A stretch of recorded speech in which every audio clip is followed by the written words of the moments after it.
Kita ke Tiongkok di tahun 1980-an. GDP per kapita Tiongkok waktu itu hanya $190 dibandingkan Indonesia di tahun 1980. GDP per kapitanya adalah $492 alias Indonesia 2,5 kali lebih kaya dari Tiongkok rakyatnya di masa itu. Kemudian di tahun 1990 GDP per kapita Tiongkok adalah $217.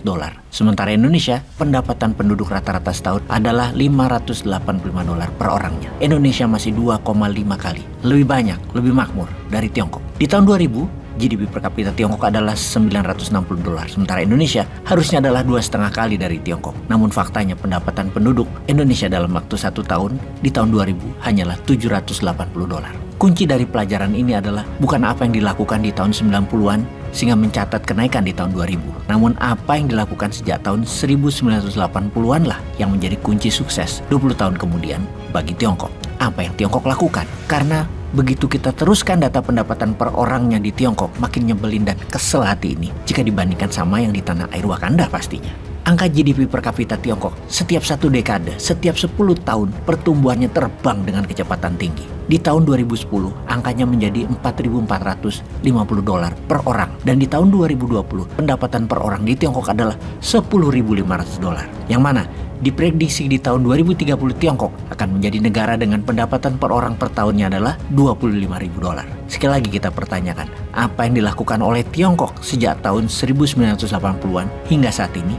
Mengingat masih terus selalu tumbuh dengan angka yang fantastik. Mengapa kita tidak tiru? Sejauh ini sudah 8 tahun Indonesia mepet-mepet Tiongkok, ngobrol diri minta dikawin tapi malah dipacarin doang. Sampai harta orang tua sang gadis habis. Pasti cabut tuh Tiongkok setelah kegadisan sang gadis nggak gadis lagi, digantung nggak dikawin-kawin, sampai jadi jelek dan tidak menarik lagi. Kemudian harta orang tua gadis tadi ya habis. Dah, bye-bye. Bener deh, kalau kita ilustrasikan, pejabat kita itu menggambarkan diri mereka itu gadis cantik. Padahal yang naksir bukan karena gadis itu bener cantik atau pintar, tapi karena orang tuanya tajir aja jadi pada ngelirik dan mendekati karena mau kekayaan orang tua si gadis. Jujur Li, sejauh ini Wakanda belum meniru apapun yang dilakukan Tiongkok. Misalnya menghukum mati koruptor, karena itu kunci sukses di dalam bangun ekonomi. Apa kelupaan ya niru?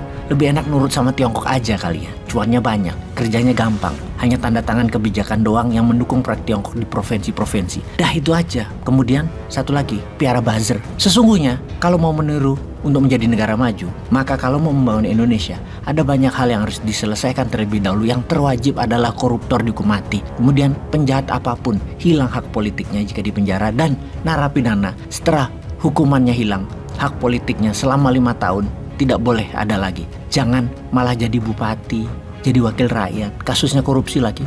Dan ini zaman. Siapa yang ngelola hingga kayak gini ya?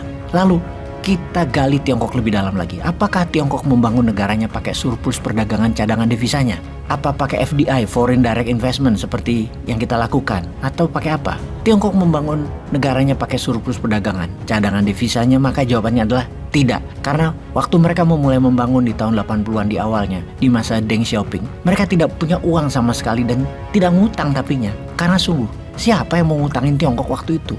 Kalau pertanyaannya, apakah pakai FDI, Foreign Direct Investment atau investasi asing? Ya nggak juga.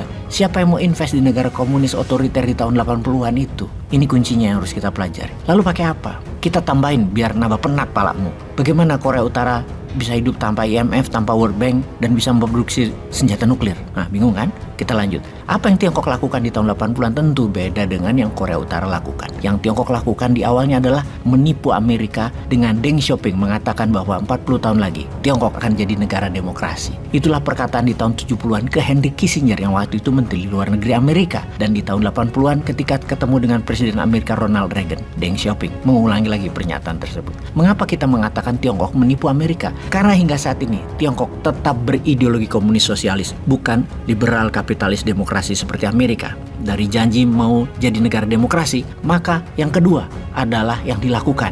di dalamnya tetap melakukan reformasi ekonomi. Apa yang dilakukan sehubungan dengan reformasi ekonomi? Bebas pajak panjang di Tiongkok kalau asing mau menjadikan Tiongkok pabriknya untuk produksi mereka yang digaransi harganya nanti akan jauh lebih hemat hingga tinggal 30% COGS-nya, cost of goods sold-nya atau HPP-nya atau harga pokok pembeliannya. Modal usaha, CAPEX, capital expenditure, investasi turun tinggal 30%.